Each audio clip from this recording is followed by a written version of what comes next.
Well, we're 2 years removed from Kawhi Leonard's iconic shot that was seen around the NBA and around the world, and as well as the Toronto Raptors' iconic playoff run that led to the team's first championship. I'm here with Ryan Wolstadt. The Raptors have been eliminated from the playoffs for the first time in 8 years. Ryan, what went wrong with the team this year? How long do you have, Mark? It's just about everything from having to play in Tampa with no home court support at all. And really, they didn't find out almost to the last minute because they were kind of jockeying with different levels of government, trying to figure out where they'd be allowed to play, if it would be Toronto and if not. And then they were kind of deciding, would it be maybe like Tennessee or something, or would it be Florida? What made sense? Would it be maybe Louisville? Would it be who knows where? A lot of different balls were in the air, and it ended up Tampa. So that was kind of didn't really work out. And then they let Serge Ibaka and Marc Gasol, two key pieces of the championship team, go. And obviously the replacements, Aaron Baines and Alex Len, did not work very well. Alex Len got cut almost immediately. Baines just had a horrific season. He battled COVID, so that was part of it, but just wasn't a good fit. And so really having nothing up front really hurt them, and they ran into COVID problems like most NBA teams. They ran into injury problems and just could never really get it together. And here they are now out of the playoffs and looking ahead to next year. Ryan, the Raps were in second place in the Eastern Conference last year. Did you foresee a fall this dramatic?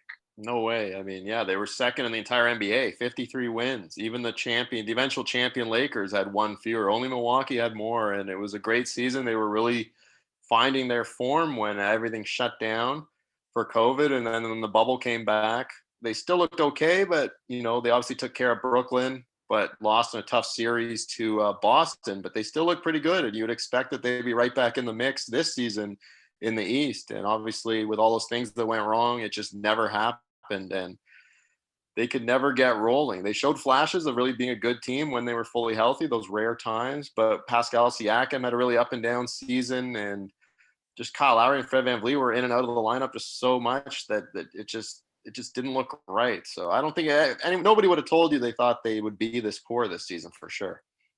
You just mentioned Kyle Lowry. Kyle is a free agent at the end of this season. Do you expect him to come back? What do you think? What roster changes do you foresee in next season's Raptors? Well, it could be a fair bit of changes. Obviously, all eyes are on whoever they get in the draft. This is the first lottery pick they're going to have in quite a long time. And those are key pieces of NBA teams. The best teams need some lottery luck. And the Raptors have had a bit in the past, and they've had some times where it wasn't lucky, but that's what they really need. Obviously, the Kyle Lowry question is paramount. They do have Fred VanVleet signed long-term in case Kyle leaves, and I do think that he probably will leave. I think to a real contender. I think at this point, as his career winds down, he's going to be looking for another title first and foremost, and that's a little ways off in Toronto, another title here. So I do think he'll leave, but it's not impossible if the market doesn't go the way he wants that maybe he'll run it back for one more year. Do you foresee any other big stars making Toronto their home next season? No, I don't think so. I don't think, first of all, the market isn't there. It's not a very good. Most of the good free agents have already re-signed. Giannis Antetokounmpo was obviously the guy that they let Ibaka go because they didn't want to commit extra money long term because they wanted to be able to be in a position to sign Giannis. But once he went back to Milwaukee, it really changed those plans. So there's not a whole lot out there. I think it might just be like at best a solid starter might be what they rein in or reel in free agency, but a star will probably have to come via trade again, or maybe free agency the following summer. Before I let you go, Ryan, I mentioned off the top, we're 2 years removed from that iconic shot. I was there in the stands as a fan. I remember it from a fan's perspective, the arena going quiet and everyone erupting in joy. What was it like for you to cover that game? Oh, it's something I'll never forget. It was, there was just so much tension and excitement in Game 7, with a chance to go to the Eastern Conference Finals on the line.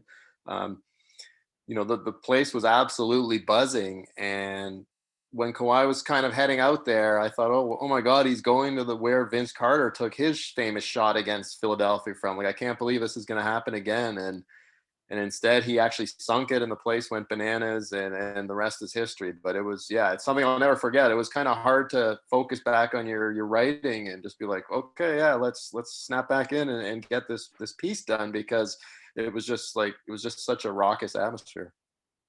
Okay, for more on the Raptors, be sure to check the Toronto Sun website. Let us know what you think down below and subscribe to our YouTube channel.